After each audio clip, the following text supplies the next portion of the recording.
예, 하나님의 말씀 함께 나누도록 하겠습니다. 하나님의 말씀은 신약성경 빌립보서 1장입니다. 빌립보서 1장 8절에서부터 11절까지의 말씀을 한 목소리로 합독하도록 하겠습니다. 빌립보서 1장 8절에서부터 11절입니다. 8절. 내가 예수 그리스도의 심장으로 너희 무리를 어떻게 사모하는지 하나님이 내 증인이시니라. 내가 기도하노라. 너희 사랑을 지식과 모든 총명으로 점점 더 풍성하게 하사 너희로 지극히 선한 것을 분별하며 또 진실하여 허물 없이 그리스도의 날까지 이르고 예수 그리스도로 말미암아 의의 열매가 가득하여 하나님의 영광과 찬송이 되게 하시기를 구하노라. 아멘.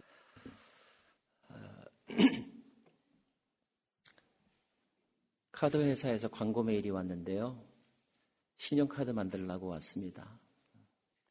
저는 신용카드의 종류가 그렇게 많은지 잘 몰랐습니다. 실버, 골드, 다이아몬드, 프리미엄, 엑설런트, 플래티넘, 사파이어. 그 중에 어떤 게 제일 좋은 거죠, 여러분? 가장 좋은 것을 고르고 싶은 것이 인간의 마음일 것입니다. 그런데 가장 좋은 것을 구별하는 것은 쉽지 않아요. 그래서 우리는 결정하기 전에, 선택하기 전에 많이 고민하기도 하고 알아보기도 하고 또 비교해 보기도 하죠. 전문가들의 설명을 들어보기도 합니다. 또 이미 사용한 사람들의 사용 후기를 읽어보기도 하죠. 물건이나 직장이나 또 이번 가을에 어디로 갈까 여행지를 결정하는 것, 의료보험을 어떤 것을 들까 고르는 것. 자, 무엇이 가장 좋은 것일까요? 더 나아가서 인생에서 가장 좋은 것은 무엇일까요? 가장 좋은 것이라고 할 때 그 의미는 가장 좋은 것은 필요한 것이어야 할 것입니다. 가장 좋은 것은 유익한 것이어야 해요.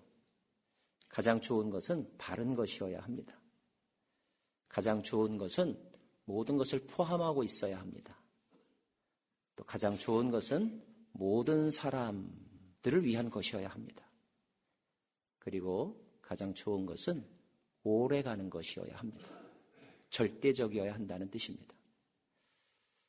세상에 그런 것이 있을까요? 오늘 우리가 읽은 말씀 빌립보서는 사도 바울의 편지입니다. AD 60년경에 로마에서 기록한 것으로 알려져 있습니다. 바울은 매우 활동적으로 그리고 넓은 지역을 다니면서 복음을 전했던 사람이잖아요. 그런데 몇 년 전부터 바울은 돌아다닐 수가 없게 되었습니다. 예루살렘에 갔었을 때 유대인들에 의해서 고소를 당해서 체포가 되었고요. 가이사랴에서 2년 동안 구금당했었고요. 장소를 옮겨서 지금은 로마에 구금되어 있기 때문입니다. 마음대로 돌아다닐 수 없는 상태에 있었던 바울. 감옥에서 그는 어떻게 지냈을까요? 아마 매우 외로웠을 것 같습니다. 답답했을 거예요. 미래가 걱정되었을 것입니다. 매우 힘든 상황 가운데 그가 놓여 있는 거죠. 하지만 바울은 힘들게만 시간을 보내지 않았습니다. 놀라운 것은 그가 가진 신앙의 중요한 부분들, 그가 경험한 신앙의 중요한 부분들이 대부분 그가 감옥에 있는 동안 잘 정리되었다 하는 것을 우리는 기억해야 합니다. 교회란 무엇인가? 교회론. 예수님은 누구신가? 기독론. 이런 중요한 신학적 주제들이 이른바 옥중서신들이라고 하는 편지들 속에 잘 녹아져 있습니다. 또 그는 감정적으로 힘들게만 지내지 않았습니다.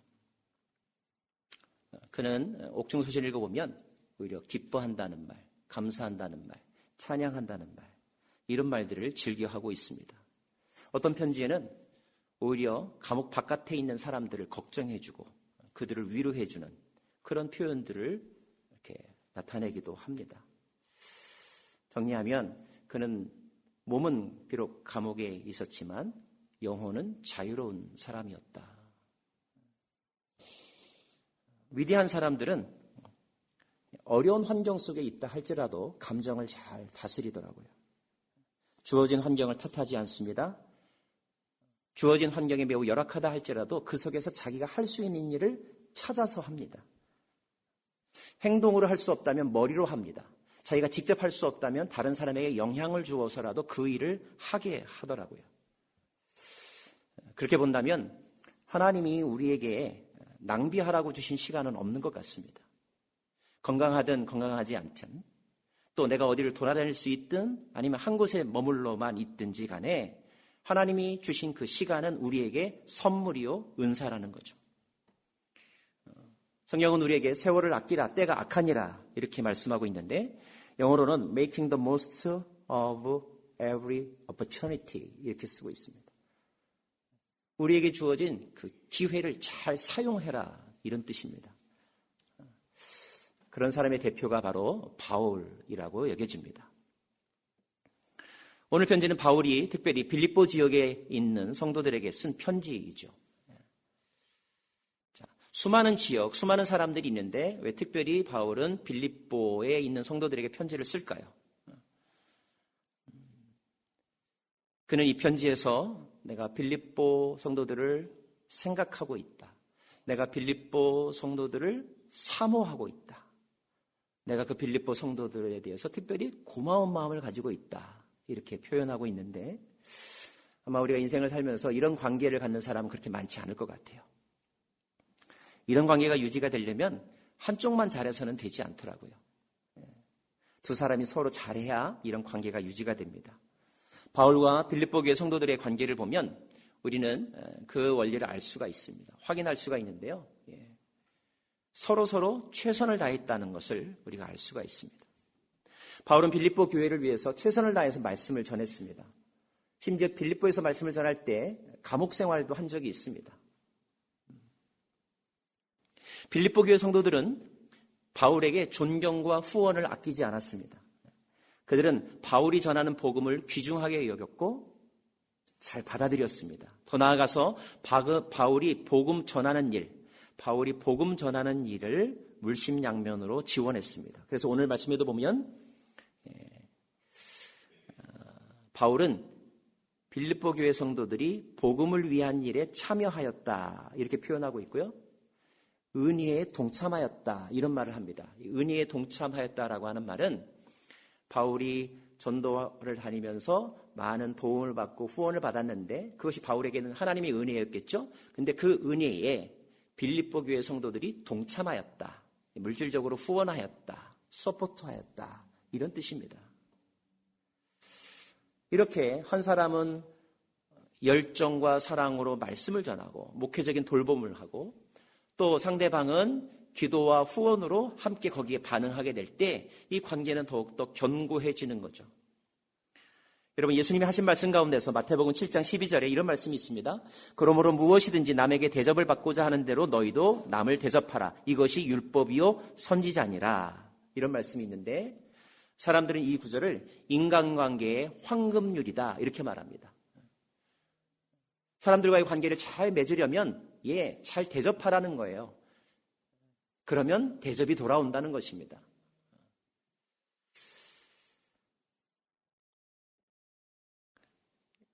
저와 여러분의 인간관계 속에서 이런 법칙이 잘 실천이 되고 적용이 되어서 좋은 친구, 좋은 동역자들 많이 이렇게 갖게 되기를 바랍니다. 할 수 있는 대로 모든 사람과 화평하게 지내시고요.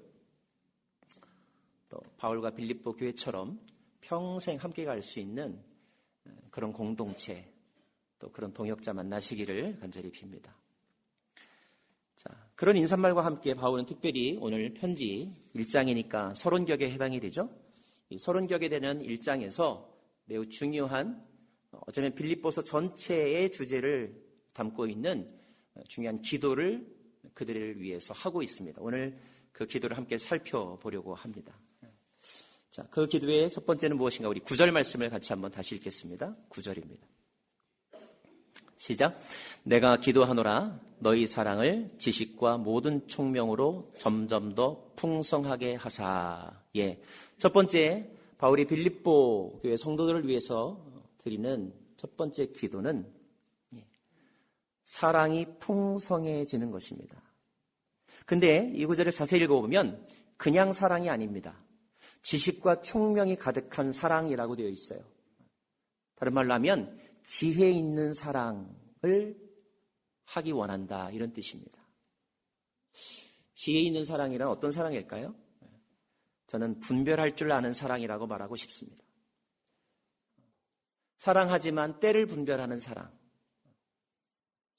대상을 분별할 줄 아는 사랑, 표현 방법을 분별할 줄 아는 사랑, 그리고 내 사랑의 대상이 되는 그 사람의 상태를 분별할 줄 아는 사랑.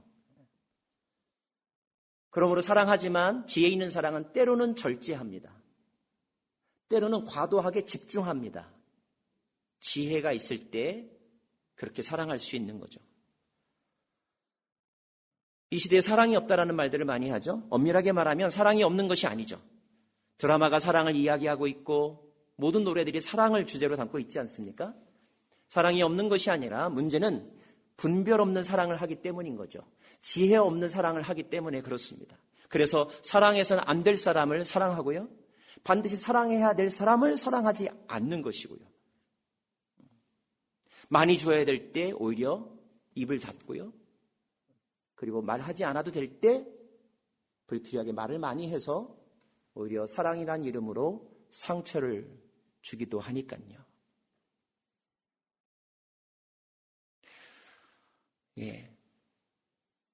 지혜로운 사랑을 하라. 빌립보 교회 상황을 보면 바울이 왜 특별히 지혜로운 사랑을 강조했냐면 그들 안에 사랑은 넘쳤지만 지혜가 없었기 때문에 결국 싸웠거든요. 사랑이 지혜 없이 표현될 때 다툼을 일으킬 수 있구나. 두 번째 기도입니다.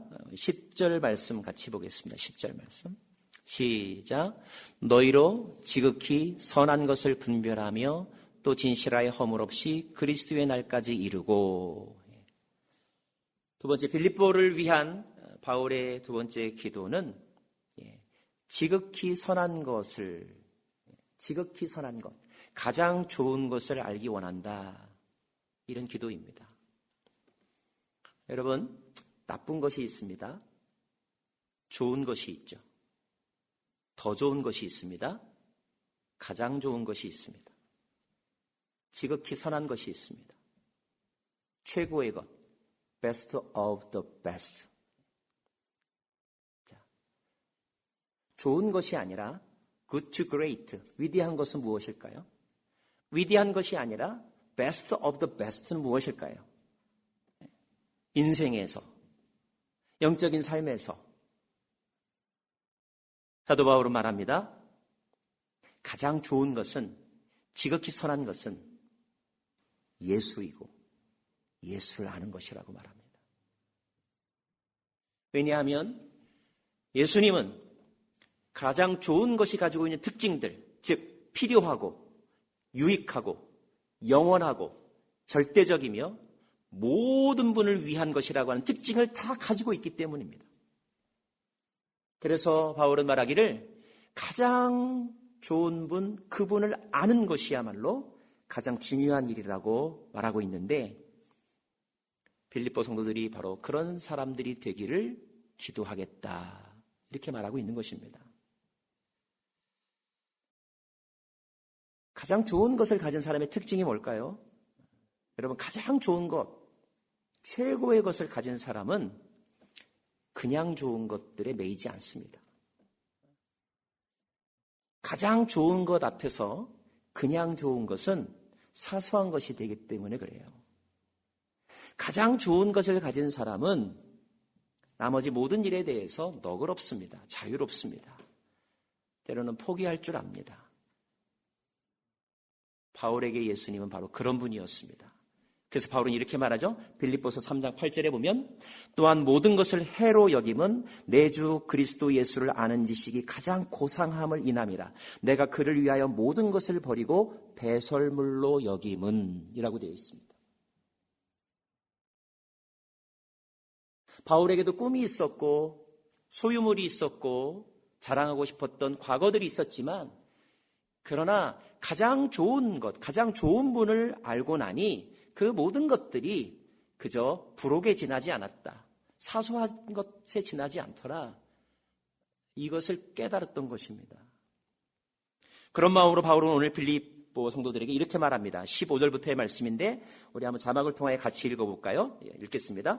어떤 이들은 투기와 분쟁으로 어떤 이들은 착한 뜻으로 그리스도를 전파하나니 이들은 내가 복음을 변증하기 위하여 세우심을 받은 줄 알고 사랑으로 하나 그들은 나의 매임과 괴로움을 더하게 할 줄로 생각하여 순수하지 못하게 다툼으로 그리스도를 전파하느니라. 그러면 무엇이냐? 거칠애로 하냐 참으로 하나 무슨 방도로 하든지 전파되는 것은 그리스도니 이로써 나는 기뻐하고 또한 기뻐하리라. 여러분 이 말씀의 뜻이 뭘까요? 자, 두 사람이 있었습니다. 서로 다투었습니다. 얼마 있다가 서로 화해하기로 했습니다. 화해 기념으로 우리 식사하러 가자. 식사하러 갔습니다. 스테이크를 먹기로 했습니다. 좋은 레스토랑에서. 근데 그 중에 한 사람이 고기를 주문하는데 레어로, 그는 레어 예찬론자였습니다. 한 사람은 웰던으로 구운 고기를 좋아하는 예찬론자였습니다. 자, 서로 주문하는데 상대방의 주문을 듣다가 한마디 했습니다. 고기를 웰던으로 먹는 사람이 어딨어? 맛도 없게. 그러자 다른 사람이 말했습니다. 고기를 레어로 먹다니 잔인하게. 결국 어떻게 되었습니까? 싸웠습니다. 식사도 못하고 나왔습니다. 여러분, 그 자리에서 중요한 것은 어떤 상태의 고기를 먹느냐가 아닌 거죠. 그 자리의 목적은 서로 화해를 확인하고 더 사랑을 확인하는 자리입니다. 근데 그 식사의 목적을 놓쳐버린 것입니다. 오늘 사도 바울은 말합니다. 사랑으로 봉사하나 다툼으로 봉사하나 어떻게 하든지 나는 그게 중요하지 않다. 여러분 오해하지 마십시오. 이 말씀이 이기심과 거칠애로 복음을 전해도 좋다라는 뜻 아닙니다. 싸우면서라도 교회 봉사 열심히 해야 된다. 이것을 찬성하는 표현이 아닙니다. 그렇게 이해한다면 여러분 잘못 이해하신 것입니다. 오늘 이 전체 문맥에서 바울이 강조하는 것은 그것들이 본질적인 것은 아니라는 것입니다. 어떤 식으로 봉사하는가, 어떤 식으로 복음을 전하는가 그 과정과 방법 중요하긴 하지만 가장 중요한 것에 비하면 덜 중요하기 때문에 덜 중요한 그것 가지고 서로 싸우거나 그것 때문에 상대방을 정죄하거나 그것 때문에 갈라서서는 안 된다는 것입니다. 왜냐하면 당시 빌립보 교회 성도들 가운데 너무 열심인 사람들끼리 서로 비방하며 싸웠거든요. 좀 더 도덕주의자들은 방법과 형식에 포커스합니다. 좀 더 효과에 포커스하는 사람들은 결과에 초점을 맞춥니다. 근데 이것이 결국 교회를 심하게 흔들었던 거죠. 예수님을 잃어버릴 위기에 처했습니다. 바울은 바로 그 부분을 염두에 두면서 오늘 이 기도를 드리고 있는 것입니다. 바울은 또 이렇게 말합니다. 1장 20절, 21절. 나의 간절한 기대와 소망을 따라 아무 일에든지 부끄러워하지 아니하고 지금도 전과 같이 온전히 담대하여 살든지 죽든지 내 몸에서 그리스도가 존귀하게 되게 하려 하나니 이는 내게 사는 것이 그리스도니 죽는 것도 유익함이라. 우리가 찬양으로도 부르는 이 성경 말씀은 근데 한번 곰곰이 생각해 보면 매우 심각합니다. 여러분, 산다는 것이 얼마나 중요합니까? 사실 우리가 직장에서 일하는 것도 살기 위해서 일하는 것 아닙니까? 산다는 것은 이렇게 중요합니다. 죽는다는 것이 얼마나 엄청난 사건입니까? 한 사람이 있다가 죽어서 사라진다는 것은 일생일대의 큰 비극적인 사건입니다. 그럼에도 불구하고 바울이 오늘 뭐라고 말하고 있냐면 살고 죽는 것도 이것보다 중요할 수 없다라고 말합니다. 대체 이런 말이 어디 있습니까?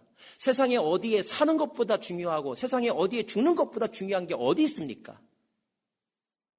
그런데 바울은 그런 것이 있다라고 말합니다. 그리고 그분이 바로 예수님이라고 말합니다. 왜요? 바울은 깨달았습니다.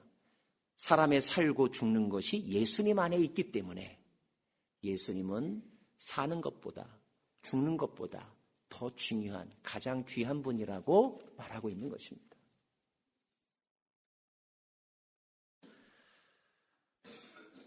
사랑하는 여러분, 저는 우리들이 신앙생활하면서 특별히 사소한 일에 너무 자존심 걸지 않기를 바랍니다. 목숨까지 걸지 않기를 바랍니다. 비본질적인 것 때문에 본질적인 것 놓치지 않기를 바랍니다. 가장 좋은 분, 가장 귀한 분을 찾고 붙잡는데 시간과 에너지를 쏟기를 바랍니다. 행정 중요하지만 가장 중요한 것 아닙니다. 옷차림, 내가 담배를 피느냐 안 피느냐, 물론 중요하지만 가장 중요한 것 아닙니다. 그거 가지고 목숨 걸고 싸울 일 아닙니다. 만약에 그런 것이 눈에 보여서 자꾸 바다가 된다면, 그래서 막 지적하고 싶은 말이 막 내 입에 여기까지 나온다고 한다면, 그때 우리의 감정의 스탑 단추를 누르고 가장 귀한 분을 내가 얼마나 알고 있는가? 가장 귀한 그분은 뭐라고 말씀하시는가? 여기에 포커스 하시길 바랍니다. 우리가 그런 사람들을 도와주는 방법은 내가 무엇을 콕 집어서 충고하는 것이 아니라 그분이 내가 아는 가장 귀한 분을 만날 수 있기를 위해서 기도하는 것입니다. 그분도 나와 똑같이 가장 귀한 그분을 만나면 그의 인생의 습관, 그의 옷차림, 그의 말투, 그의 봉사의 방식이 다 변하는 것입니다.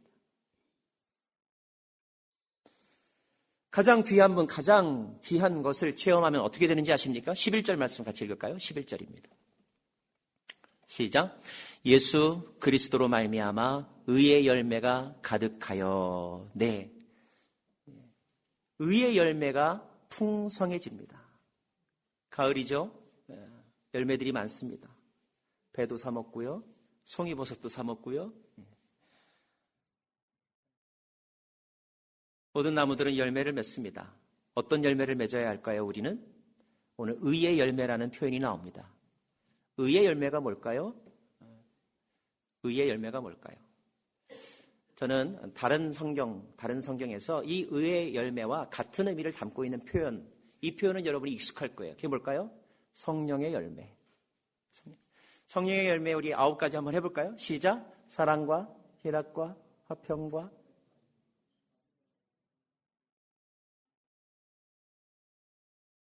아홉 가지니까 아는 것 중요하지만 가장 중요한 것은 아닙니다. 자유하십시오.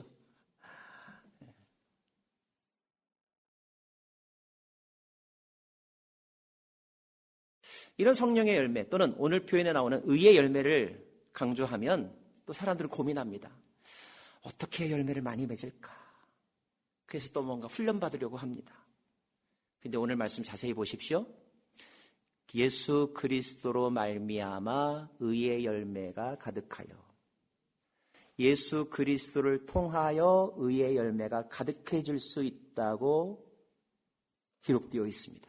이 말은 그 의의 열매, 그 성령의 열매는 내가 훈련받아서 맺혀지는 것이 아니라 예수 그리스도를 통하여 맺혀진다는 것입니다. 그 말은 요한복음 15장 4절에 있는 말씀, 내 안에 거하라 나도 너희 안에 거하리라. 가지가 포도나무에 붙어 있지 아니하면 스스로 열매를 맺을 수 없음 같이 너희도 내 안에 있지 아니하면 그러하리라. 나는 포도나무요 너희는 가지라. 그가 내 안에 내가 그 안에 거하면 사람이 열매를 많이 맺나니 나를 떠나서는 너희가 아무것도 할 수 없음이니라. 사랑하는 여러분, 의의 열매를 풍성하게 맺는 방법은 가장 귀한 그분을 아는 것, 가장 귀한 그분과 가까워지는 것, 그분 안에 내가 거하고 그분이 내 안에 거하심을 확인하는 것, 이것이 의의 열매, 성령의 열매를 풍성하게 맺는 것입니다. 또 한 가지, 가장 귀한 분, 그분을 알면 어떻게 될까요? 11절 그 다음 절 읽어보면 하나님의 영광과 찬송이 되게 하시기를 구한다 그랬습니다. 하나님께 영광과 찬송이 된다는 말입니다. 웨스트민스터 소요리 문답 첫 번째 조항은 사람의 제일 되는 목적은 하나님을 영화롭게 하고 영원토록 그를 즐거워하는 것이라고 가르쳐주고 있습니다. 이사야 43장 21절 말씀, 이 백성은 내가 나를 위하여 지었나니 나의 찬송을 부르게 하려 함이라, 이렇게 기록되어 있습니다. 여러분, 하나님을 영화롭게 한다, 많이 쓰는 말인데 무슨 뜻일까요? 영광을 돌린다, 찬송한다, 무슨 뜻일까요? 노래를 계속 부르라는 뜻일까요? 거기서의 찬송은 꼭 멜로디 있는 곡조로 노래하라는 그런 의미가 아닙니다. 영화롭게 한다, 영광을 돌린다, 찬송한다라고 하는 말은 우리가 우리의 말이나 우리의 행동이나 우리의 삶으로 하나님을 드러내라는 뜻입니다. 하나님을 드러내라. 연예인들은 시상식에서 감독님께, 부모님께, 매니저에게 감사하면서 그들을 드러내잖아요.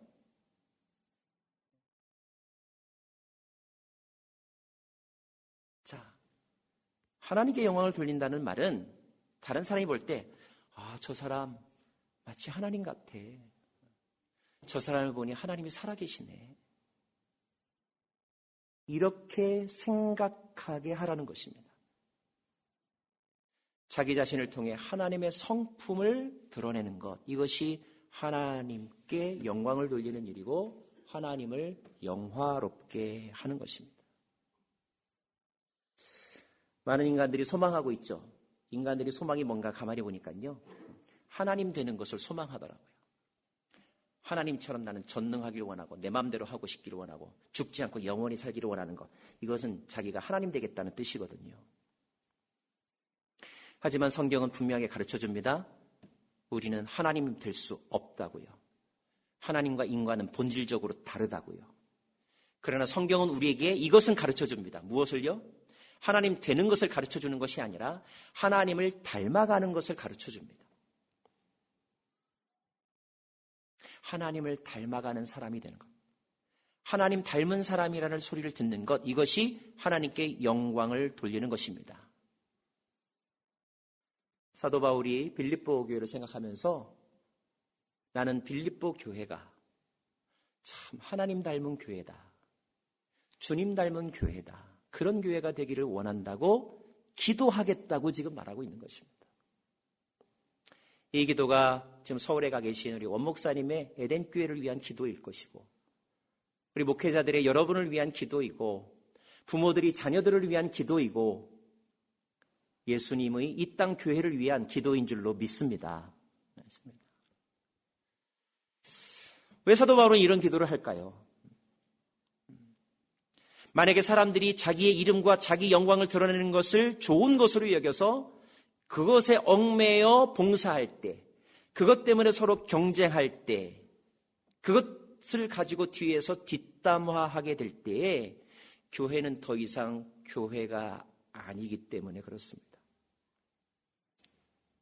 교회 중요한 것들이 많지만 교회에서 가장 중요한 것은 교회 머리이신 예수님이십니다. 교회에서 가장 중요한 것은 그 예수님을 통해 영광 받으실 하나님이십니다. 예수님은 교회의 알파와 오메가이십니다. 예수님은 교회의 입구이시며 출구이십니다. 그 예수님을 아는 것, 이것이 가장 좋은 일이고 지극히 좋은 일이고 베스트 오브 베스트입니다. 심지어 주님은 그리스도를 아는 것이 영생이라고 말씀하셨습니다. 영생은 시간적으로 이터널 라이프를 사는 게 아닙니다. 가장 귀한 그분을 아는 것이 영생이라고 했습니다.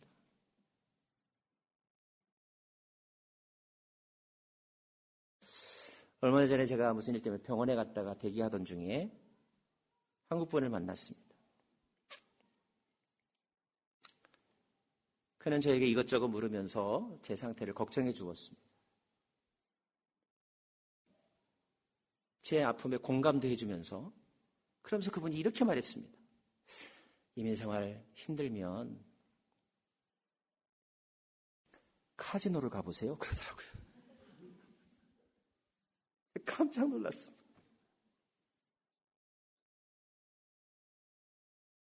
중독되면 어떻게 해요? 그랬더니 아니야. 재미로 하면 괜찮아. 스트레스 풀려. 그러시더라고요. 웃고 말았습니다. 근데 그분이 또 이야기했습니다. 그리고 힘들면 교회도 가봐. 그랬습니다. 저는 그분의 입술에서 이 두 가지 단어가 한 입에서 나왔다는 사실에 아주 놀랐습니다. 그러면서 자기도 어떤 교회를 지금 몇 년째 다니고 있다고. 제가 그 교회 이름 말하지 않겠습니다. 근데 나는 열심히 안 다니고 그냥 봉사도 안 해. 그냥 사람 만나러 재미로 나가는 거야. 이렇게 저에게 말을 했습니다. 저는 그분이 무안할까 봐 내가 목사라는 사실을 차마 밝히지 못했습니다. 아니, 화를 내지 못했습니다. 그리고 너무 슬펐습니다. 이분은 아직 예수님을 만나지 못했구나.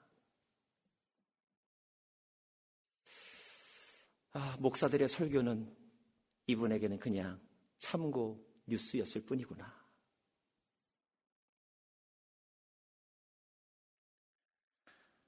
나이 지긋한 어떤 분과 함께 대화를 하면서 제가 이렇게 질문했습니다. 이제까지 살면서 인생에서 가장 잘했다고 생각하는 일이 뭐예요? 라고 물었습니다.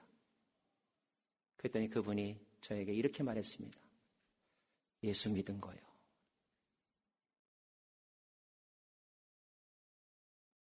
그분은 나에게 그가 예수님을 만나 예수님을 믿은 것을 자기 인생의 최고로 잘한 것이라고 진지하게 그리고 기쁨으로 저에게 고백했습니다. 사랑하는 여러분, 인생에서 가장 중요한 것을 찾으십시오. 붙잡으십시오. 그분은 바로 예수님입니다. 가장 좋은 일은 그 예수를 바르게 아는 것입니다. 너무 많이 오래 설교 들어서 잘 알고 있다고요? 가장 최신 폰, 셀폰을 사신 분이 $1,000 가까이 주고 사신 분이 셀폰 기능의 10%밖에 쓰고 있지 않더라고요. 우리는 예수님을 다 아는 것 같이 착각할 뿐이지 다 알고 있지 못합니다. 측량할 수 없는 그분의 은혜를 어찌 측량했다고 말할 수 있겠습니까? 그분 안에서 일어나는 신비를 여러분이 어찌 다 안다고 말할 수 있겠습니까? 자녀들이 대학교를 가서 헤어질 때가 됐는데 참 해주고 싶은 말이 많더라고요. 친구 잘 사귀어야 된다. 좋은 교수님 만나라. 시간 관리는 이렇게 해라. 술 마시거나 드럭하는 친구들하고는 사귀지 말아라. 그런 충고에서부터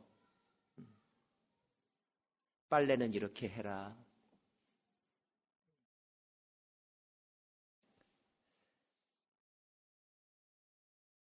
막상 헤어질 때가 되니까 더 할 말이 막 생각이 나는데 시간은 제한되어 있어서 이제 꼭 한마디밖에 할 시간이 없는데 꼭 남은 한마디 무슨 말을 해야 되나? 내가 이제까지 했던 모든 것을 다 담아낼 수 있는 한마디를 좀 멋지게 하고 싶은데 무슨 말을 해야 되나? 제가 한마디 이렇게 결국 얘기했습니다. 예수님 잘 믿어라.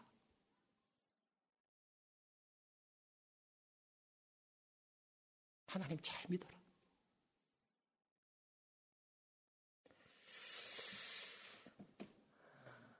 이번 가을에 여러분 힘써서 예수님을 알기를 바랍니다. 그분은 알면 알수록 싱거운 분이 아니라 알면 알수록, 섬기면 섬길수록 귀한 분이십니다. 대충 아는 것으로 만족하지 마십시오. 잠깐 알았던 것으로 자만하지 마십시오. 깊이 알고 정확히 알고 오래도록 알고 영원토록 알아가시기를 간절히 바랍니다.